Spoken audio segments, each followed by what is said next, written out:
अस्सलाम वालेकुम। कीअं आहियो तव्हां सभु? उमेद आहे सभु ठीकु हूंदव। जीअं त कुझु ॾींहं पहिरियां मूं हिकिड़ो टिकटॉक ते वीडियो अपलोड कयो हुयो ऐं जीअं त तव्हां सभिनी खे ख़बर बि आहे त 14 मार्च कराची में इवेंट थी रहियो आहे टिकटॉकर्स जे लाइ।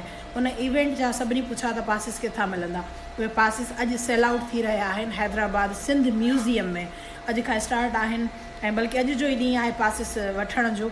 अॼु सिंध म्यूज़ियम हैदराबाद में अचो, तव्हां पासिस वठो जीअं तव्हांजी रजिस्ट्रेशन थी वञे ऐं जीअं तव्हां उन शो में शरीक थी सघो। तमामु सुठो इवेंट आहे, तव्हां सभु मिस न कजो। ऐं हुते अनीता मोहरम शोहेब उते अची रहिया आहिनि पासिस सेल आउट करण जे लाइ। त सिंध म्यूज़ियम हैदराबाद अॼु आचर जो ॾींहुं आहे, 1 मार्च आहे। तव्हां उते ज़रूरु अचिजो ऐं उहे पासिस तव्हां अची वठो। Thank you so much. अस्सलाम वालेकुम, मां आहियां आसमा भुट्टो।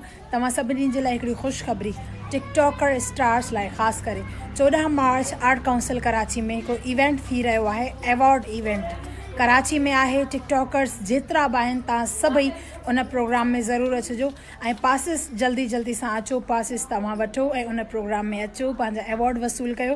त उनमें तमामु बेस्ट अवॉर्ड उन्हनि खे मिलंदा जीअं तमामु सुठा टिकटॉक ठाहिया आहिनि ऐं उन्हनि में टिकटॉकर स्टार्स बि हूंदा, सिंधी मीडिया जो ख़ूबसूरत एक्ट्रेस आर्टिस्ट बि मौजूदु हूंदा ऐं उनजी ऑनर आहे अनीता मोहरम। टीवी जी त बहितरीनु ख़ूबसूरत आर्टिस्ट आहे, टिकटॉक स्टार हू पाण बि आहे। त तव्हां ज़रूरु अचिजो सभु। 14 मार्च आर्ट काउंसिल कराची में ख़ूबसूरत इवेंट आहे, मिस न कजो। ऐं हा, रजिस्ट्रेशन जल्दी जल्दी करायो। Thank U.